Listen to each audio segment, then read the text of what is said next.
Hey guys! Tonight, we are heading somewhere dark, literally and emotionally. Imagine descending a spiral staircase that never ends. The walls slick with old sorrow and echoes of forgotten sighs. You reach the bottom.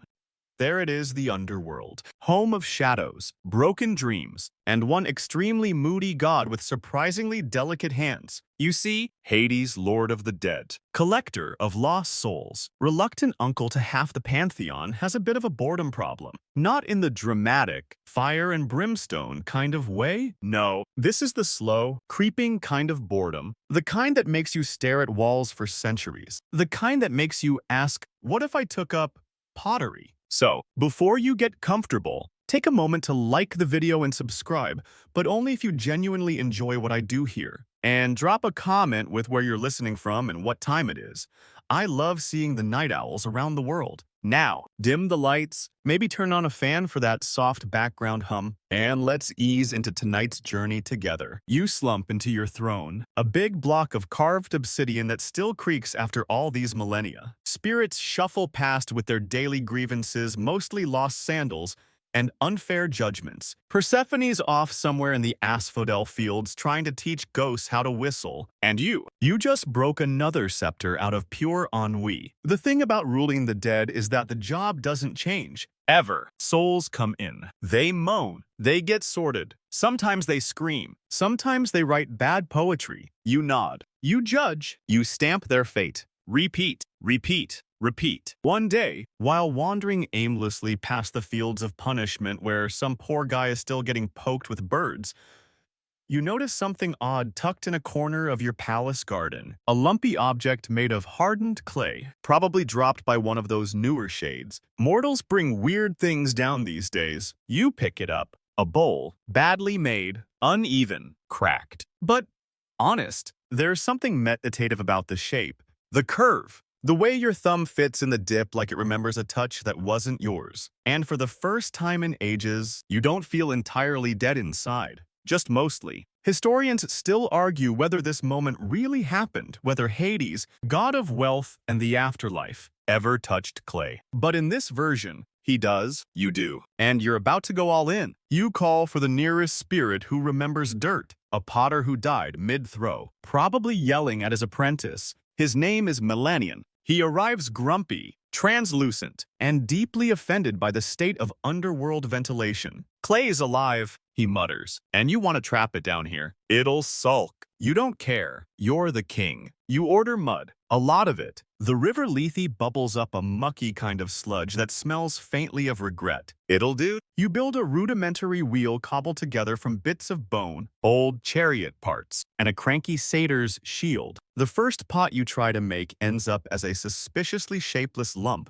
that Persephone kindly calls bold. Millennium says it looks like someone sneezed mid-spin. But failure is part of the process, right? And there's a fact you cling to. In ancient Athens, pottery wasn't just craft, it was communication, storytelling, status. You remember this from one of Hermes's endless lectures. They painted entire myths onto jugs, used vases to carry wine, oil, even ashes. So in a way, you're just honoring tradition. Immortal style? You order your shades to clear a wing of the palace. Elysian spirits scoff. Tartarus groans. But eventually, you get your studio. It smells like river clay and burnt hopes. The lighting's terrible, but you have glowing torches now, courtesy of Hephaestus. You even hang a sign outside. Kiln of Souls.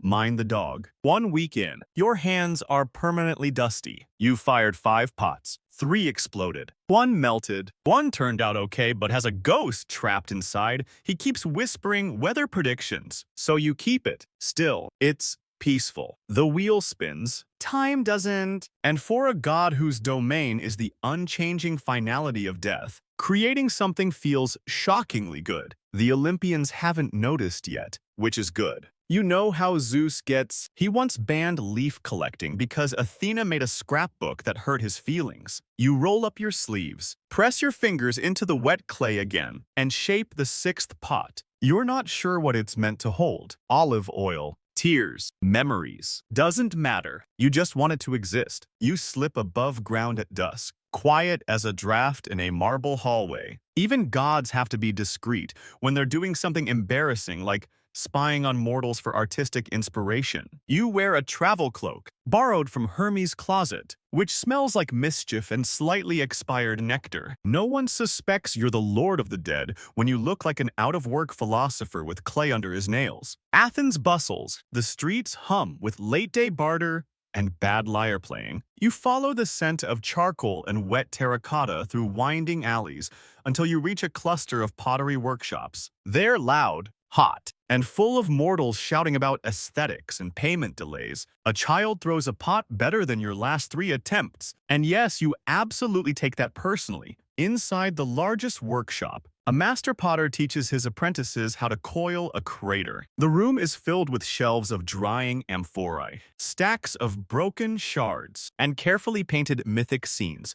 Gods striking poses, mortals screaming at fate. The usual one features your 3-headed dog Cerberus sitting politely, which makes you choke on air for a moment. He's never sat that calmly. You mutter. You edge closer. The wheel spins smoothly under mortal hands. Their clay glows a warm ochre in the firelight. Bowls, plates, kylixes, every shape emerges with purpose. And the paints, iron oxides, plant ash, crushed bugs. You marvel as a woman traces a satyr onto a wine jug, his hairy legs kicked up mid-dance. The artistry is absurd and deeply annoying. You start sketching mental notes like a jealous student. Their kiln design vented, their tools sharp and worn, their clay sifted and blessed with river reeds. Your clay still smells like afterlife soup. A mainstream historical fact creeps in as you lurk in the shadows. Pottery was such a vital industry in ancient Greece that entire economies ran on it. Amphorae were used to store oil, grain, perfume, even ballot tokens. The mass export of Greek pottery helped historians today piece together what daily life looked like, literally from shards. You wonder if any of your work will end up like that. In a museum, with a tiny label that says, "Unknown artisan, possibly divine." You hope they at least spell your name right. One apprentice notices you sketching shapes into the dust. You a buyer, he asks. You mumble something about passing through, curious about your kiln ratios. Uh-huh, he replies, backing away. Weirdo. You leave quickly, ego bruised, fingers itching, but not before nicking a pot shard from their discard pile. It's nothing special.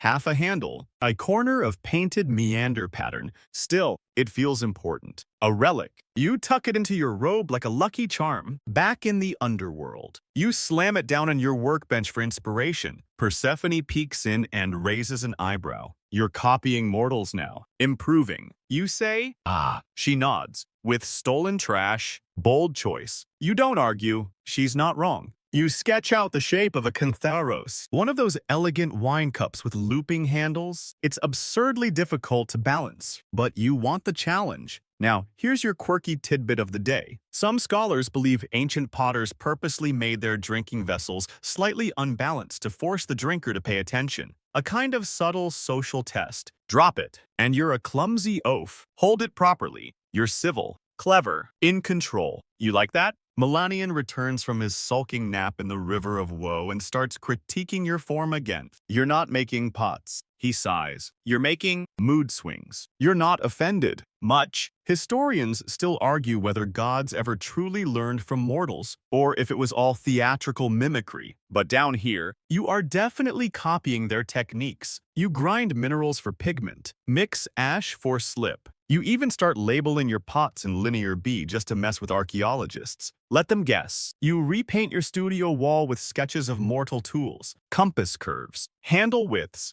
kiln vents. Persephone joins in one afternoon, humming softly while she sketches a hydria in silver charcoal. You forget how good she is with detail. Her lines are delicate, precise. She adds a single blooming narcissus at the base of a vase and says, "There, your mark." You glance at the unfinished cantharos. Maybe it is missing something. A story. You pick up a paintbrush made from horsehair and begin tracing the image of Sisyphus not pushing his rock this time, but reclining against it, drinking wine, smiling slightly. It feels kind. You fire it the next morning. It holds no cracks, no ghost moaning inside, just solid, warm ceramic, you name it. Hope in repetition. And for the first time in a century, you sign your work.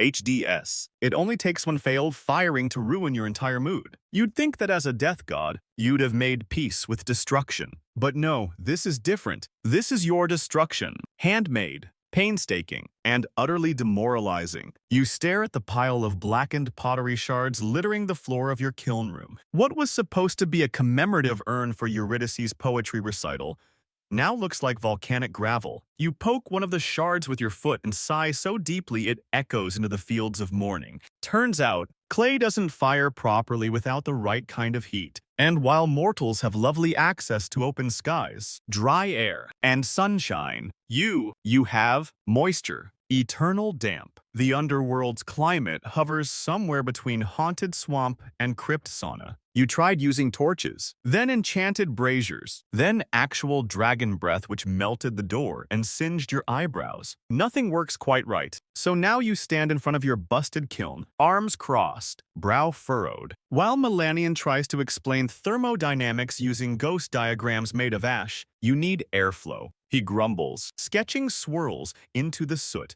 Updraft. Real oxygen, not just the breath of the damned. You grunt. We don't have airflow. We have despair. Very different. In a fit of divine petulance, you storm out into the obsidian courtyard and start reworking the ventilation system. You order some condemned engineers from the pit of punished architects to draft blueprints. They arrive half petrified but thrilled to be useful again. One of them still mutters about misaligned columns from 1,000 years ago. You ignore him. Meanwhile, Persephone suggests importing a kiln from above ground. You consider it, briefly, but then your pride kicks in. You're the god of the underworld. You can figure out basic combustion. Right, here's your historical fact of the day. Ancient Greek kilns were marvels of engineering. Two-chambered systems with precision airflow, controlled oxidation, and multiple firing stages. Potters often planned for three-tone outcomes: red, black, and that elusive silver gray through complicated stoking rituals and careful timing. These weren't amateurs, they were chemists in aprons. And you're trying to replicate that next to a river that literally causes memory loss. You rebuild the kiln. This time, you incorporate vent chimneys made from collapsed columns. You line the inner chamber with heat-retaining stones looted respectfully from an abandoned Roman villa.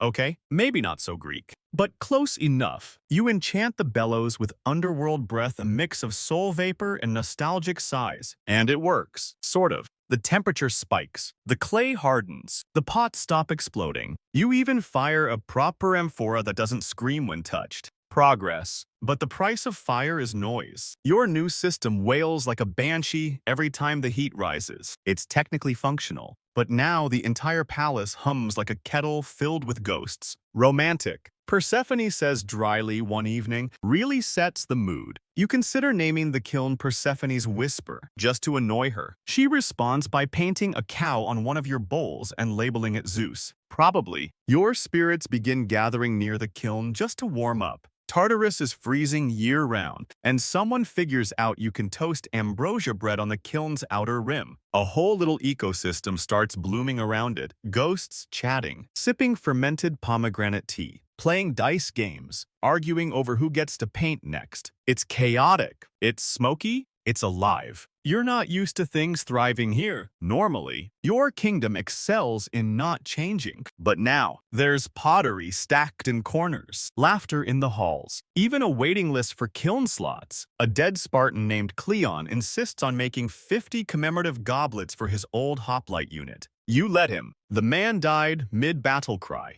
He's earned it. Here's your quirky tidbit. Archaeologists once unearthed a kiln in Sicily with over 200 failed figurines crammed inside, mostly gods. With exaggerated anatomy and wild facial expressions, some believe it was a student's failed exam dump. Others say it was cursed clay. You secretly suspect Hades had a cousin. Historians still argue whether the underworld kiln style that emerged in late antiquity, odd asymmetrical shapes, emotional iconography. Heavy use of dark slip was inspired by some real lost artist. No one's ever found a signature, just strange marks. Faintly familiar ones, like HDS. You fire up the kiln one last time for the night. The glow dances on the walls. Your latest piece. A shallow bowl with Persephone's spring flowers curling at the rim sits patiently in the chamber, hardening. It's quiet now. The banshee wheeze has softened into a purr. You sit back, clay-stained hands resting on your knees. Better than ruling, you mutter, and for a heartbeat, maybe two, you believe it. Melanian starts calling them your ghost interns. You roll your eyes, but he's not wrong. Every day now, more shades drift into your workshop curious, bored, or just eager to do something with their incorporeal hands. You don't advertise. You don't need to. Word travels faster among the dead than Hermes on payday. They arrive wearing toga fragments, battle scars, and that haunted, restless look most souls wear down here. Some claim they were potters once. Others just want to stop thinking. You give them a lump of clay and a spot near the wheel. The result: chaotic, but charming. One ancient Mycenaean woman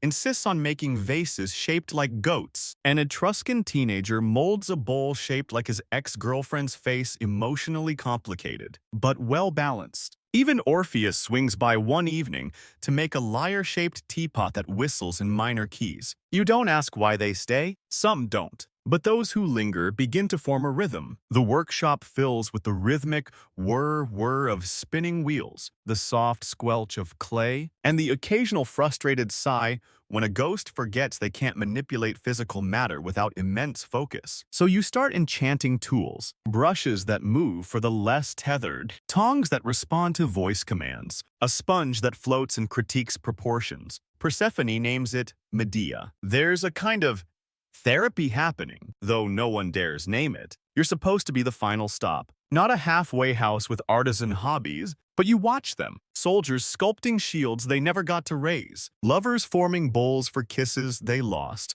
poets carving verses into slipware. And for once, you're not judging. You're guiding, teaching, listening. Here's your mainstream historical fact. In many Greek city-states, pottery was more than functional. It was symbolic. Grave markers took the form of ornate craters. Families commissioned funerary vessels with scenes of farewell, battle, and banquets. The connection between death and clay wasn't just poetic, it was literal. Earth to earth, ash to amphora. Your own pots start to reflect this. Less perfection, more emotion. One crater shows Persephone walking backward into spring, each step sprouting a bloom. Another, a calyx with Cerberus curled in sleep, 3 heads. Dreaming. 3 different dreams. You even paint your own shadow onto a black glazed hydria. No face, just the outline. Some scholars argue these pieces, if they ever existed, must have been allegorical. No way a death god actually felt things. But here, in this smoky, kiln-lit corner of the underworld, your fingers tremble slightly when you finish glazing that bowl. Melanian, for once, doesn't mock you. He just nods and offers a handful of pumice for smoothing the lip. Your ghost interns get bolder. One of them, an old Corinthian named Theocritos, starts organizing shifts. "We need structure," he says, scribbling a chart into the wall with his thumb. Too many people fighting over the mule hair brushes. You let him. Even assign a few ghosts to tool maintenance. One tragic poet starts sculpting miniature theater masks and hiding them in finished pots. Persephone finds one labeled comic relief inside your chamber pot. You laugh so hard, you forget to smite anyone for nearly an hour. And here's a curious tidbit. Some fringe archaeologists believe that certain jars found in crypts across the Mediterranean weren't funerary at all,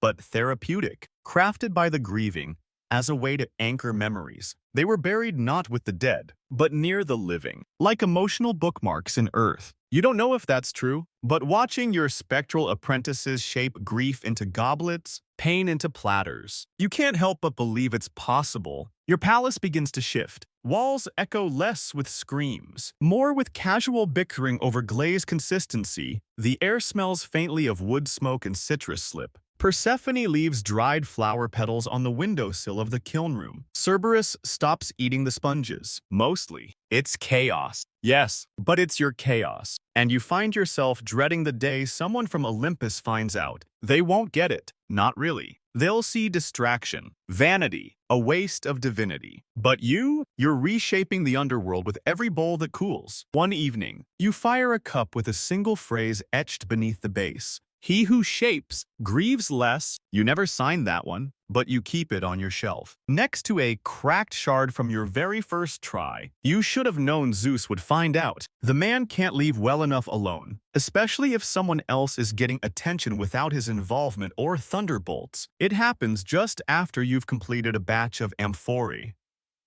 etched with underworld constellations.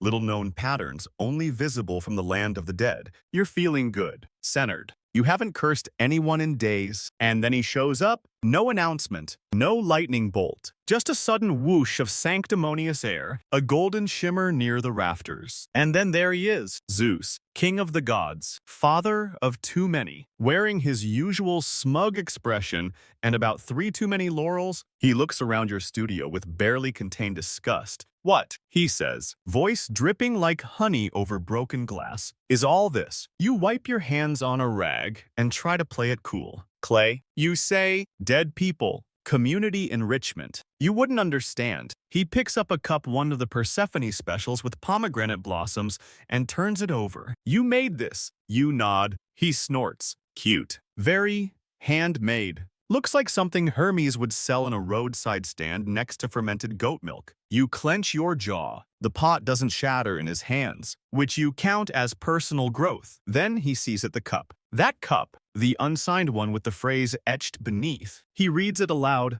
and the room goes quiet. He who shapes grieves less, he says, blinking. You think, for a moment, that he'll mock it, but instead, he just sets it down. There's a long pause. Too long. Then Zeus being Zeus, he ruins it. So, have you considered mass production? We could make this a whole thing. Hadesware.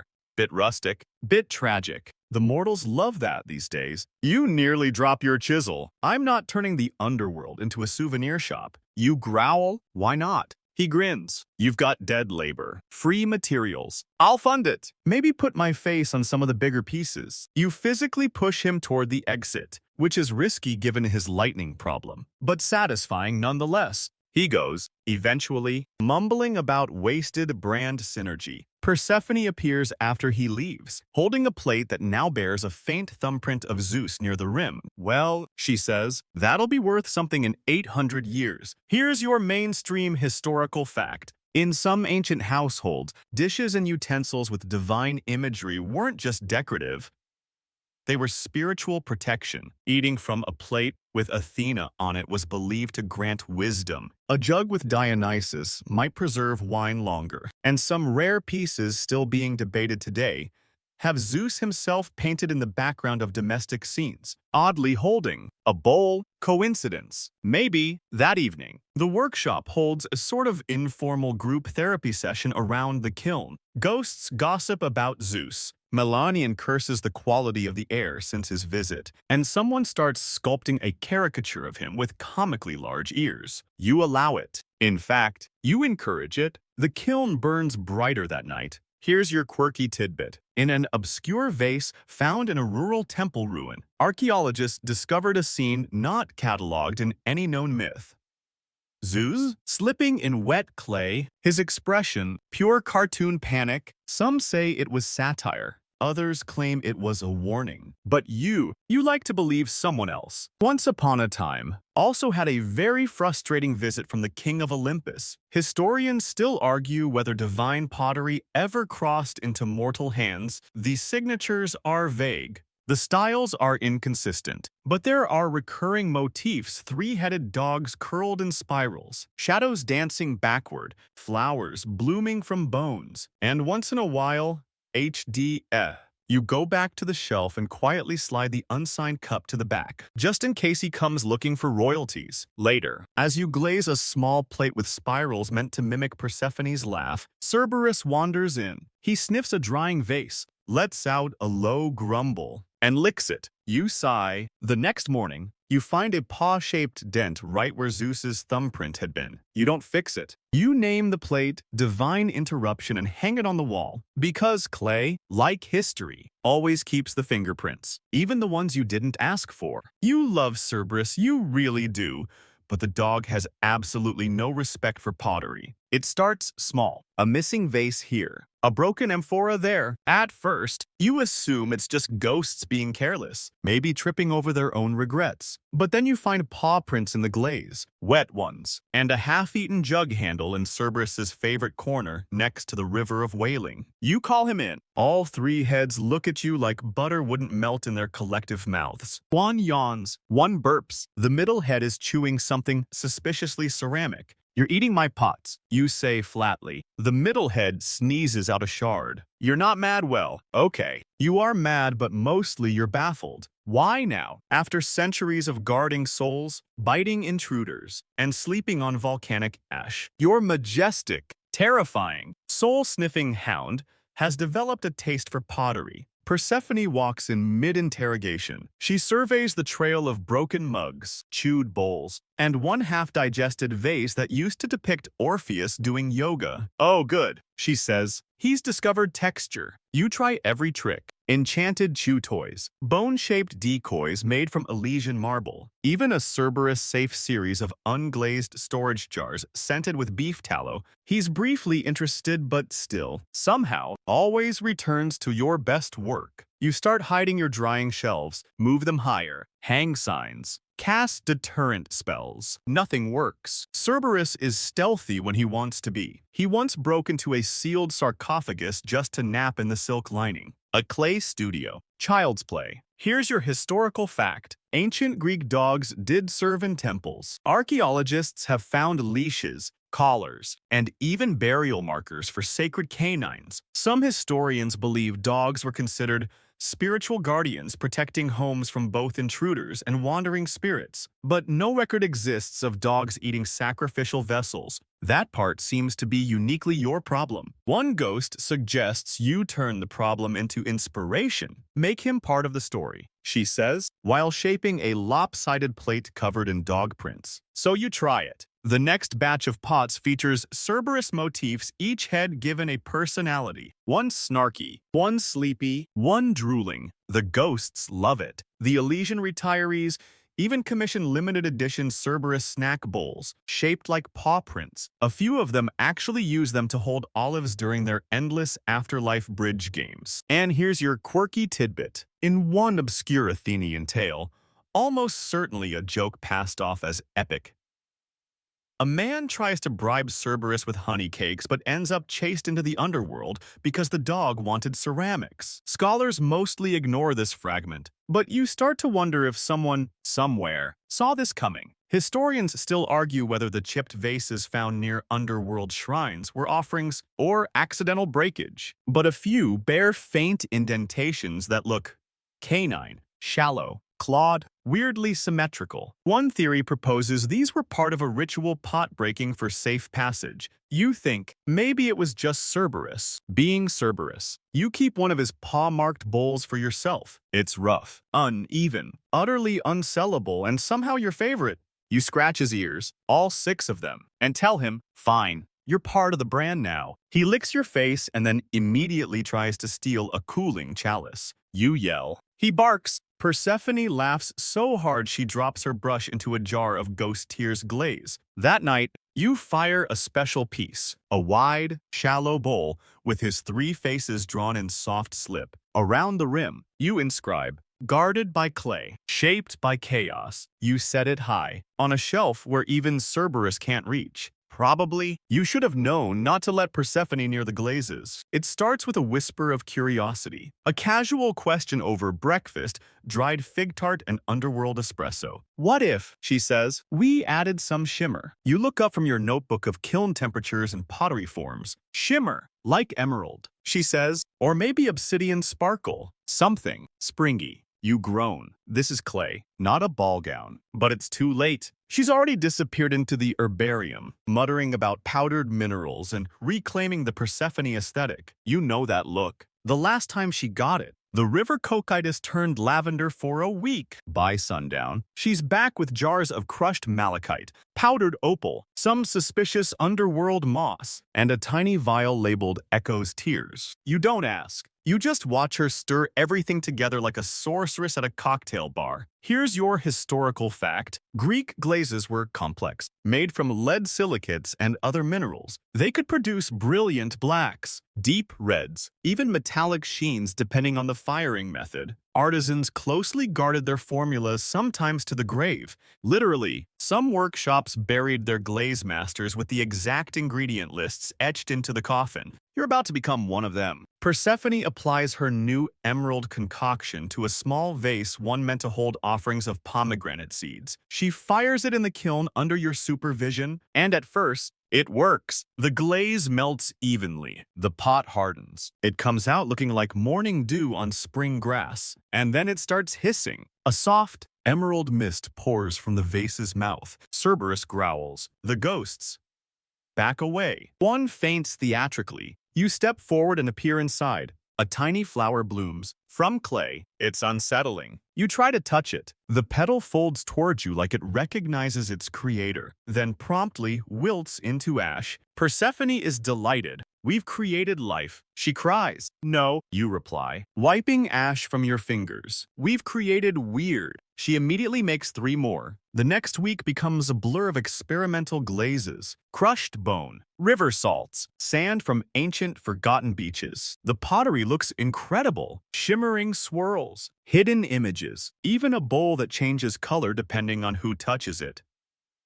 Though it only ever turns blue for Aeschylus, and no one knows why. But then come the disasters. A set of goblets fuse together mid-firing into a fleshy cluster that whispers secrets when shaken. A plate weeps uncontrollably during full moons. One jar screams if you open it too fast. Persephone says they're expressive. You call them cursed. She insists on showcasing them anyway. They're talking pieces, she says, literal conversation starters, literal nightmares. You counter. As you try to silence a howling vase with a clay stopper and a prayer, still, the ghost interns love it. One even hosts a haunted ceramics exhibit in the Asphodel Hall. The critics are mixed. One shade bursts into flames, but he was dramatic anyway. Another claims to have seen his past life inside a bowl. And here's your quirky tidbit. Some fringe scholars believe ancient glazes were alive, microbially, spiritually, or magically. One theory suggests certain urns could feel their contents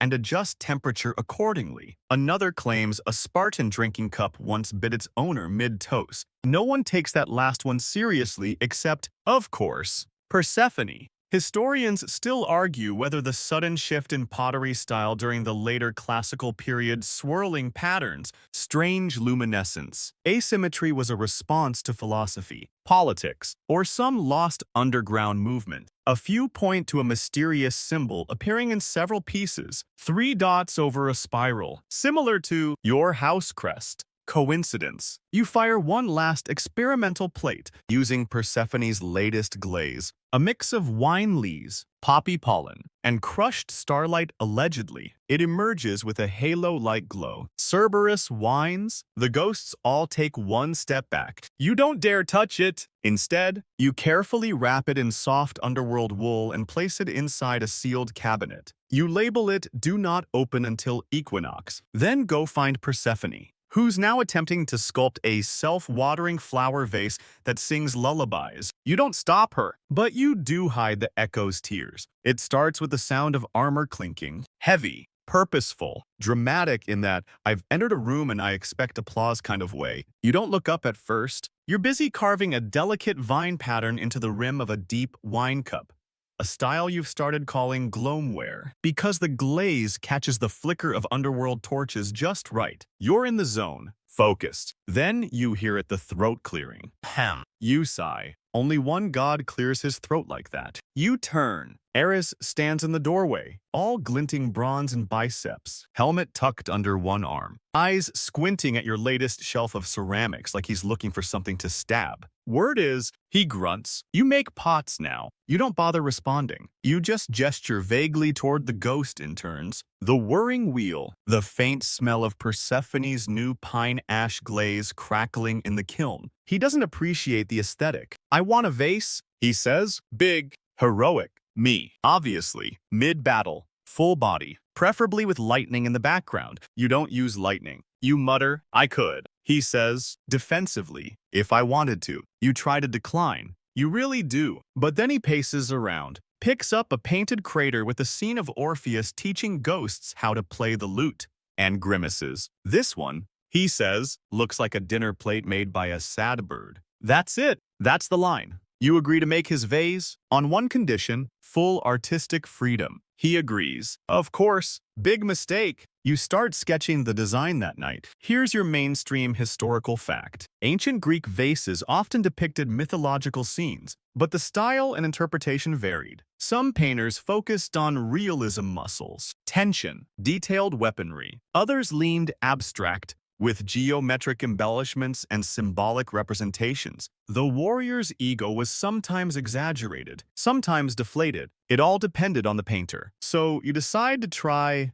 interpretation. You sculpt a massive amphora, tall as Ares' ego, with wide-bellied sides perfect for storytelling. But instead of a straightforward heroic scene, you depict Ares mid-battle tripping over his own spear. His helmet slides off in one frame. In another, a mortal soldier pats him on the back while clearly doing most of the fighting. The final panel, Ares sulking on a rock, while Athena calmly defeats 3 enemies with a stick. You paint it in moody blacks and reds, with stylized blood drops that suspiciously resemble pomegranate seeds. At the base, in very small lettering, you write, "Strength is loud, strategy is immortal. You fire it carefully, twice." When Ares returns, he inspects the piece silently, too silently. You wait for the explosion, the thunderous outrage, the inevitable spear-throwing. Instead, he squints. That's not what I asked for. No, you say, it's what you needed. He narrows his eyes. Am I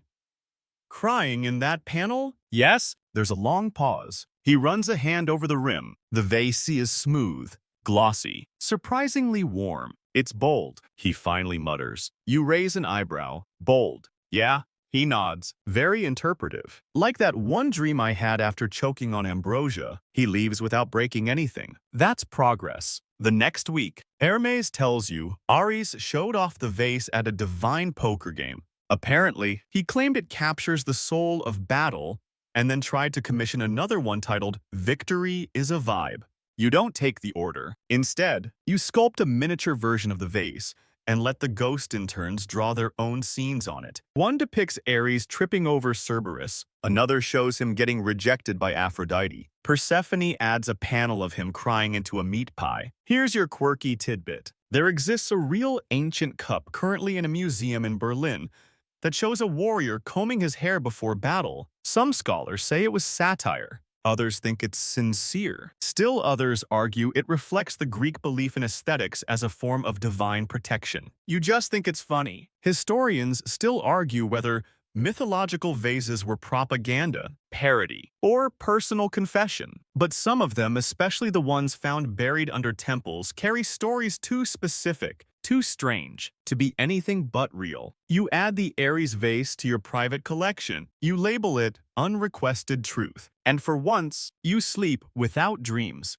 Tartarus isn't exactly what you'd call a tourist destination, more of a mandatory sentencing kind of place. Screams echo off the stone walls, rivers bubble with sulfur and regret. The eternal punishments range from dramatic rolling boulders to poetic chasing fruit you'll never eat. It's not the kind of spot you'd expect to host a wellness retreat. And yet, that's exactly what's happening. You're in your studio, peacefully painting a bowl with a quiet spiral motif meant to represent the slow crawl of time between deaths when Theocritus bursts in, out of breath despite being dead. Tourists, he wheezes, from Elysium, with wavers and paintbrushes. You blink, wavers. They're calling it clay and catharsis. It's a new healing initiative. Some shade named Polyxena is charging 3 drachmas for a guided workshop in Tartarus. You follow him out, stunned, and there they are, bright-eyed spirits in linen robes, carrying tote bags stamped with "Pottery is eternal."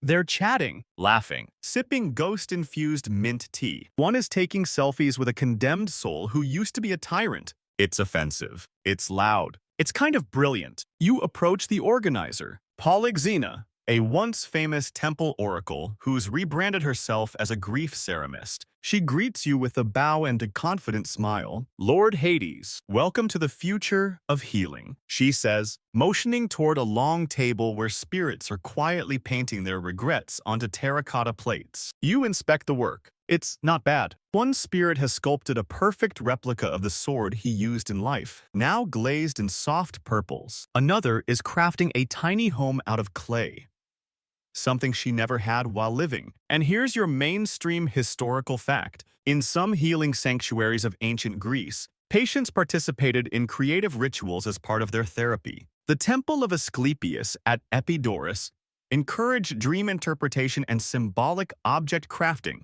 sometimes including clay figurines to represent their ailments or lost hopes. Persephone shows up, delighted. "It's art therapy," she whispers. But with consequences. The Tartarus residents are less enthusiastic. Tantalus complains the spa music drowns out his suffering. Sisyphus is mad. Someone turned his boulder into a symbol of resilience. One Fury threatens to revoke her union membership if someone else quotes Stoic philosophy at her. But you're torn. On one hand, this is your realm, and it's been turned into a feel-good retreat with complimentary scented ash wipes. On the other hand, these shades, normally listless, haunted, or wailing, are calmer, softer, focused. One even hugs their punishment stone and whispers, "We've made peace." Gregor, you decide to allow it. With conditions, you draft a formal notice. Tartarus clay-based wellness sessions are permitted under the following rules. No chakra realignment over pits of fire. No crystal sales. No putting Persephone's name on merch. All art must be stored after use or offered as sacrifice. Cerberus gets first pick of mugs. Here's your quirky tidbit. In 2018, archaeologists unearthed a series of clay tablets from Boeotia, depicting prayers scratched into the surface.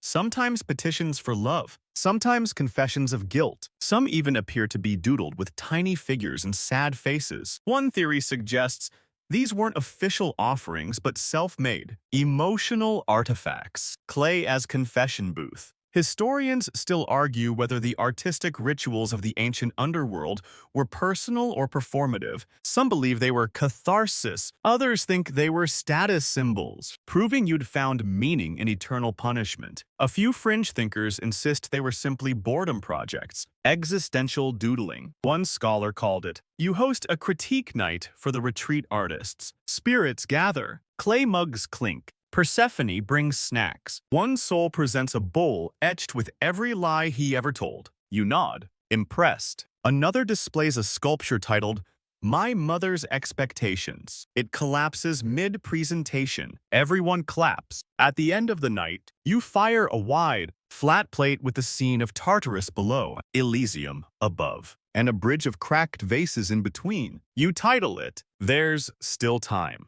Even in the afterlife, you know it's getting out of hand when mortal traders start asking questions. At first, it's just whispers. Odd pieces showing up in Athens. A chalice with 3 dog heads sold under a tent near the Agra. A black glazed plate with spirals no one can explain. A cup with the initials HDS scratched faintly beneath the base spotted by a collector and dismissed as an elaborate joke. You swear you didn't mean for it to happen. Really? Okay, maybe just a little. It starts when one of the ghost interns, Thais, a former merchant's wife who still insists on tracking inventory in neat columns, asks, "What do we do with all this pottery?" You look around your studio, shelves bending, kiln room overflowing. Even Cerberus is using a stack of bowls as a pillow. Well, you murmur, mortals do like mysterious art. Theocritos, ever the opportunist, knows a guy who can sneak things above ground. And so it begins. A small shipment, Just a few amphorae, quietly passed into the mortal realm by a spirit with excellent penmanship and access to forgotten backdoors. You use an alias. Of course, Erebos Studio sounds upscale, slightly ominous. The response, overwhelming. Within weeks, rumors spread through Athens of a mysterious new potter whose work glows faintly in the dark and sometimes whispers philosophical riddles. One wine jug is said to hum during thunderstorms. Another amphora is rumored to cry if left in sunlight. A cracked crater supposedly helped a widow sleep for the first time in a decade. You pretend not to be flattered. Here's your mainstream historical fact. Ancient Athens had an extensive pottery market. Potters operated in workshops called kerameikos, located near the Dipylon Gate. Their wares weren't just traded locally, they were exported throughout the Mediterranean. Thousands of labeled amphorae have been found as far as Egypt and Spain. Some even bear the names of the potters themselves, etched boldly on the base. You resist the urge to sign your real name, but HDS slips into the clay when you're distracted. It's not long before a young Athenian philosopher writes a treatise titled On the Soulfulness of Ceramics. He references a cup found in the wreckage of a burned-out villa, its handle shaped like a blooming narcissus, its base marked by a symbol he can't translate. He says, it felt like a prayer. And here's your quirky tidbit. Some real Greek cups were believed to be magical. One laughing cup was designed so wine would dribble onto the drinker unless held at the perfect angle. Another, unearthed in Thessaly, had inscriptions around the rim that only appeared when wet. A few surviving vessels even contain coded messages, some bawdy, some sacred. Historians still argue whether this era's sudden flood of emotionally charged, symbol-heavy ceramics was the work of one prolific artist or an underground cult. One theory proposes a secret studio hidden beneath Eleusis. Another claims the pottery was made by a forgotten demigod seeking redemption through art. You smirk quietly in your studio. Persephone reads the rumors aloud over tea. They think your work predicts earthquakes now. You nod solemnly. One does, slightly. She throws a grape at your head. Meanwhile, the requests start arriving. Trade winds carry them on scrolls tucked inside olive jars. More Cerberus bowls. A vase that soothes nightmares. A funerary urn that hums lullabies. You don't respond. But the ghosts do. They're proud, inspired, productive. Thais keeps a spreadsheet chiseled into limestone. Theokritos runs the logistics wing with military precision. Melanian grumbles, but secretly teaches workshops called Fire and Failure, lessons in pottery and existential collapse. And then, one day, you're sculpting a small kylix with gentle ridges and a design of Persephone walking through mist when you catch yourself smiling, truly smiling. Not because of power or worship or fear, but because somewhere above, someone is drinking from your cup and sleeping better because of it. There are two things you try to avoid in your afterlife: Dionysus and parties hosted by Dionysus. Unfortunately, the god of wine, chaos, and questionable footwear doesn't care about your preferences. He shows up one evening, smelling of fermenting pears and artistic insecurity, waving a scroll that's been sealed with grape juice instead of wax. I'm hosting an immersive art rave, he declares, sauntering into your studio with his usual entourage of ecstatic dancers, goat-footed poets, and a satyr who keeps licking the glaze samples. And you're bringing the pots. You don't get a choice. Dionysus never asks, he sweeps. And when he says rave, he means something between a wine-flooded symposium and an interpretive dance seance that lasts 3 lunar cycles. You sigh deeply, then gather your durable stock. Here's your mainstream historical fact. Ancient Greeks didn't just drink wine, they ritualized it. At symposia, ceramic vessels weren't just functional, they were performative. The kylix drinking cup often bore images at the bottom, meant to surprise or amuse the drinker as they finished. Drinking became storytelling, revelry, a way to encounter the divine through Dionysus. You arrive at the party with your best pieces packed in bone-padded crates. It's held in a ruinous grove somewhere between dream and delirium. The trees hum. The stars blur. There's a statue of a bull wearing a toga. Someone hands you a goblet that's already full. No one admits filling it. Set up over there. Dionysus shouts over the thrum of spectral lyres and ecstatic wailing. We're starting with a breaking ceremony. You freeze. A what? He grins. Catharsis by destruction. Don't worry, I told everyone to bring their own plates. They didn't. You watch in slow horror as your finely crafted vase's pieces you labored over for weeks are hoisted overhead by elated partygoers and then hurled against stones in rhythmic bursts. Crash. That one represented rebirth. Someone declares, shatter. This one felt like my childhood. Crunch. Oops. You close your eyes. Persephone appears beside you, sipping something iridescent from a double-handled cup. It's like witnessing your own emotional unraveling, she says. But louder, Cerberus is nearby, eating broken shards and refusing to dance. You salvage what you can, 2 cups, a vase, your dignity, and then Dionysus calls for the collaborative chalice. Oh no, it's a group activity. You are handed a massive, misshapen clay lump. Everyone's supposed to leave a mark, a thumbprint, a smear, a drunken poem. You end up with a grotesque, lumpy vessel that has 3 spouts, none of which are aligned, and a handle shaped like a squid. Dionysus adores it. This, he says, placing it atop a plinth made of melted lyres and sandal straps, is art. You mutter something about artistic boundaries and glaze contamination, but he hugs you anyway, draping a grapevine wreath over your shoulders like it's a medal. And here's your quirky tidbit. In one ruined villa outside Corinth, archaeologists found a cup with dozens of inscriptions carved over one another. Names, toasts, doodles, insults. It was clearly passed around at parties for years. Scholars dubbed it the gossip goblet. Some believe it was part of a drinking game. Others think it served as a guest book. A few suspect Dionysus himself touched it possibly by accident, possibly while falling over. Historians still argue whether these communal artifacts were spiritual, political, or just drunken chaos. But somewhere in that overlap is the truth. Humans and gods like to leave fingerprints. You leave the rave at dawn, your ears ringing with panpipes and philosophical debates shouted through hiccups. The grove smells of lavender, spilled wine, and regret. You return to your studio with one surviving mug that reads, HDS was here. So was someone named Mira. You put it on the shelf, next to your best amphora. It hums faintly when touched. You never ask why. You should have stopped after the rave. But no fame is a slippery slope. One day,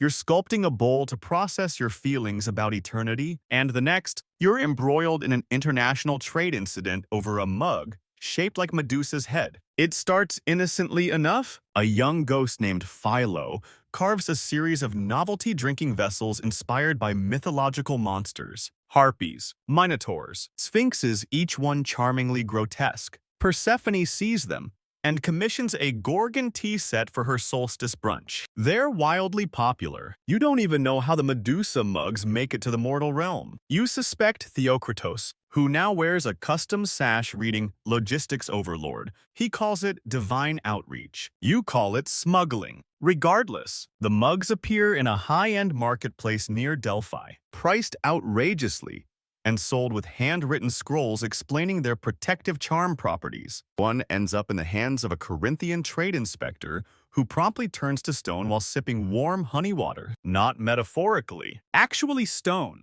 Cue the paperwork. A messenger shade arrives with a summons. Underworld exports under review. Immediate suspension of ceramic distribution.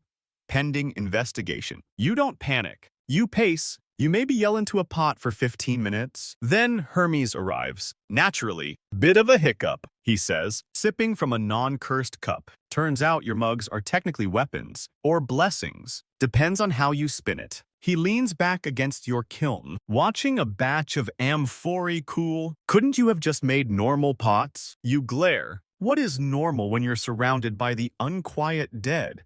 And a dog with 3 heads who eats coasters? He shrugs. Fair. Here's your mainstream historical fact. Greek pottery was often used in religious rituals, libations, sacrifices, burial rites. Some vessels were believed to carry divine essence. Others were inscribed with protective symbols or spells. A few were intentionally buried at crossroads or shrines, meant to curse. bind, or bless. You didn't mean to make a magical mug, but Medusa's power is sticky. Persephone calls it accidental empowerment. Theokritos calls it market differentiation. You just want your export license back. You agree to submit your wares for divine inspection. A jury is formed.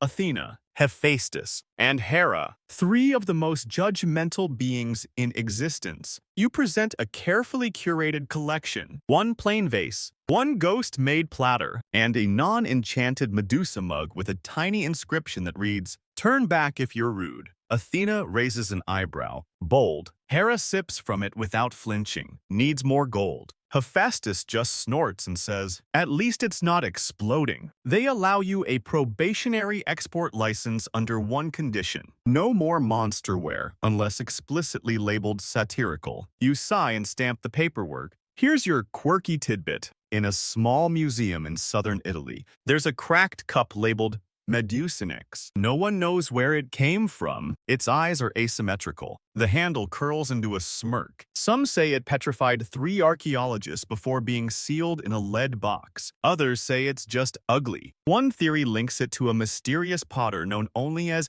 HDS. Historians still argue whether divine artifacts can bleed into mortal commerce. If myths migrate through material things, if emotion, magic, or grief can be baked into clay, you don't know the answer. But when the Medusa mug is quietly returned wrapped in silk, sealed in ash, you place it high on your shelf, next to the first bowl you ever made, next to the paw-shaped plate. You etch a small phrase along the rim. Power is remembering what they fear. You don't sell it again, but it's always warm. At some point, the ghosts stop asking for judgment. Not because they've moved on, very few do, but because they're occupied. In your studio, which now spills into what used to be the Hall of Whales, spirits sit quietly at spinning wheels, sketch mythic scenes onto bowls, or whisper over slip-glazed teacups. The weeping has dulled. The tormented moans are now more contemplative groans. They're sculpting their lives, or what's left of them. You didn't plan this. It just happened. It begins when a Roman centurion, Julius, stern, silent, couldn't smile if you dipped him in honey, carves a funerary urn for his brother. Not a replica, not something grand, just a small, lopsided pot with 2 names etched on opposite sides. He liked symmetry, Julius says. Then a woman from Thebes makes a picture inscribed with all the lies she told her children to keep them safe. A playwright creates a vase shaped like the apology he never gave his father. A soldier makes a plate too heavy to lift like the guilt, he says. And so it grows. You create a new section of the palace, the quiet kiln. It's smaller, darker, no talking, just the soft shuffle of clay and the occasional flicker of torchlight on damp stone. The ghosts work slowly, methodically. Some whisper to their pieces, some cry, some just sit for hours before touching anything. And when they're done, they leave their work behind. They don't take it. They don't display it. They simply place it on a shelf and walk away. You don't stop them. Here's your mainstream historical fact. The ancient Greeks believed deeply in the therapeutic power of craft. The muses weren't just for poets, they governed all creative acts, including sculpture and pottery. Some healing temples required patients to make offerings with their own hands. As part of recovery, the act of shaping something from clay was symbolic of shaping one's internal life. Persephone calls it pottery as penance. She visits sometimes, just to sit. Cerberus, surprisingly gentle in this space, curls in the corner, eyes half closed, guarding the silence. One day, a ghost leaves behind a hollow amphora, unpainted, unglazed, empty. You peer inside and find a note tucked within. This was meant to hold what I never said. You don't touch it again. Here's your quirky tidbit. In 2002, archaeologists discovered a set of tiny, sealed clay jars in an ancient Greek well. Inside were scraps of papyrus, each with a single word. Some were names, others just emotions. No one knows who left them or why. Some say it was a mourning ritual. Others call them emotional decanters. Historians still argue whether art in the underworld serves the living or the dead. Whether these vessels are messages, memories, or just desperate attempts to matter. But you've watched 1,000 souls come through that room, and for once, they leave quieter than they arrive. You never display these works in the public halls. You don't sell them, don't sign assign them, but you keep the shelves dusted, and you fire each piece yourself, carefully, alone. Each one holds something no judgment could ever name. It was bound to happen eventually, a competition. You don't suggest it. You're not even in the room when the idea surfaces. It begins with Theocritus naturally, who reads one too many mortal festival announcements and decides the underworld is woefully underrepresented in the artistic scene. By the time you hear about it, banners are already hanging from your corridor arches. The Elysian clay-off. One night, one kiln, one winner. You try to protest. We're not a theme park. But the ghosts are already buzzing with anticipation. Even Melanian, your eternally grumpy instructor, signs up grumbling the entire time about amateur hour and overglazed optimism. Persephone is thrilled. She designs medals made from pressed soul silver and ghost lavender petals. Cerberus is the official mascot, complete with a ribbon-tied bell collar, which he immediately chews off. The rules are simple. Create a single ceramic piece in 12 hours, representing the essence of the underworld. Interpretive, subjective, full of risk, and absurdly entertaining. Here's your mainstream historical fact. Ancient Greek potters were fiercely competitive. The Panathenaic Games awarded giant painted amphorae to victors. Some potters even carved scathing critiques of rival workshops into the clay, tiny jabs buried beneath the slip. Reputation was everything. One wrong curve, you were socially buried. On the night of the clay-off, the palace feels alive. Torches flicker with anticipation. Shades mill about, whispering bets. Even Thanatos drops by in a cloak that reads Team Melanian. You're roped in as the judge, which you don't appreciate. You wanted a quiet evening sanding glaze bubbles off a vase shaped like a willow tree. Instead, you sit on an obsidian throne, holding a notched scoring paddle and drinking pomegranate cider. The entries. Surprisingly powerful. A child spirit submits a tiny, misshapen cup titled, The Last One I Never Held. No one speaks for a full minute. An ancient queen presents a six-handled crater with scenes of her court one side as it was, the other as it should have been. Melanion sculpts a flawless amphora that screams once, then falls silent forever. He titles it Regret in Perfect Form. And then there's the final entry, an unassuming bowl, no ornament, no color, just a pale gray curve with a small crack along the base. You almost dismiss it until you pick it up. It hums, faintly, not with magic, with memory. Inside, etched so finely you nearly miss it, are hundreds of names. No titles, no dates, just names, spiraling inward, tighter and tighter. Until at the center, one phrase reads, They mattered. You don't announce a winner. You simply stand. Place the bowl in the center of the hall and bow. Here's your quirky tidbit. Some lost vessels from the ancient world are believed to contain names scratched into the base, not by potters, but by owners. Personal graffiti, memory markers. One such bowl, unearthed in a tomb near Delphi, had nothing on its face but one word inside. Stay. Historians still argue whether these inscriptions were desperate,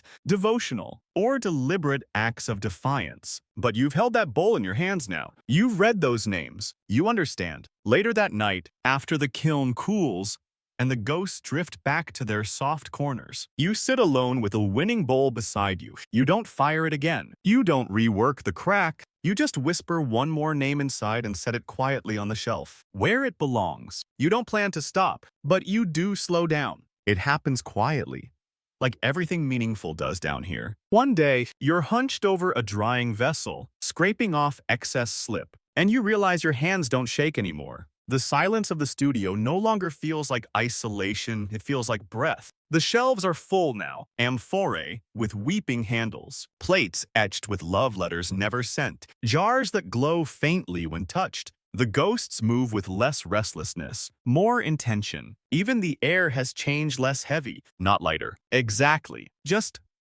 clearer. You find yourself glazing less, firing less, spending more time walking the aisles, fingers tracing the rim of memory-shaped vessels. Persephone notices. Of course she does. You're pulling back, she says one afternoon, running her hand over a vase shaped like a withered seed pod. You nod. Maybe it's time. She doesn't argue, just places a dried narcissus petal on the nearest bowl. It's not that you're finished. It's that the silence is finally enough. Here's your mainstream historical fact. Some ancient potters were buried with their tools, their hands positioned in sculpting form. Archaeologists believe it was symbolic and eternal readiness to shape, even in death. Some even had kilns etched onto their grave markers. You like that? Your final project is small. A modest pot, simple shape, no glaze, just your hands in the clay, pressing gently. You don't decorate it. Don't etch a story. Instead, you carve one phrase, faintly, inside the curve of the base. Still here, you fire it alone. It doesn't explode. It doesn't hum, it just cools. Later, you place it on an empty shelf. Cerberus curls beside it and sighs. Persephone lights a single candle in the kiln room. It flickers once, then steadies. Here's your quirky tidbit. In a temple ruin near Thebes, one surviving pot bears no image, no name, only a single thumbprint near the base. Preserved by fire, unsigned, unlabeled, and yet studied for decades. Scholars argue endlessly about its meaning. But you know, it's enough to be held, to shape, to leave behind something softer than judgment, to let go. And now, the kiln is cooling. The clay dust has settled. The ghosts have wandered back to their quiet corners, some still clutching their half-shaped vessels, others finally empty-handed. The torches in the studio flicker low, soft gold, tracing the shelves like memories asleep on porcelain pillows. You sit still, not as a king, not even as a potter, just as someone who once dared to press his fingers into mud and ask it to remember him. The wheel no longer spins, but its echo lingers. You feel the warmth of every piece you touched. The failures, the cracked lips, the glazes that sang out of tune. You feel the grief shaped into goblets, the joy curled into jug handles, the silence whispered into bowls that no one ever drank from. You close your eyes, breathe once. The kiln room hums, not with heat, with hush. And maybe, just maybe, some small soul in the world above is holding a cup tonight, tracing the rim, feeling something they can't name. And not knowing why, they sleep better. That's enough. That's the work. That's the pot. Cool now. Still now. You leave the studio, not empty-handed, just done.